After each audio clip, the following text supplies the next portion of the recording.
9e journée de mobilisation dans plus de 300 villes. Et combien de manifestants? Toujours le grand écart entre la CGT qui parle de 3,5 millions et l'intérieur d'1,89 million. À Paris, 800 000 personnes ont battu le pavé selon le syndicat, 119 000 nous dit le ministère, avec de nombreuses violences. Wilfried de Villers, vous êtes dans le cortège et l'ambiance est tendue ce soir.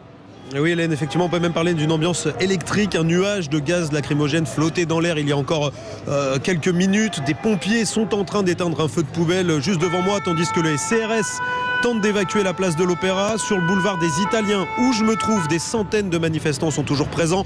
Beaucoup de colère ici et la prise de parole d'Emmanuel Macron a galvanisé la contestation, me dit Bruno. Les mots du président ont fait qu'aujourd'hui il y a encore plus de monde dans la rue. Là on sent qu'il y a vraiment un ras-le-bol. Ça, je pense, a mis le feu aux poudres et encore plus vite que les précédentes manifestations. C'est vrai qu'on sent un changement par rapport aux précédentes mobilisations. Pour Patricia, on peut même parler d'une bascule dans la contestation.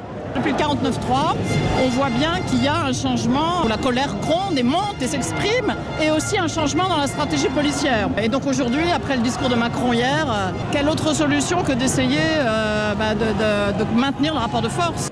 Voilà, il y a une nouvelle charge de CRS à l'instant, alors que des manifestants tentent de forcer un passage dans une ruelle.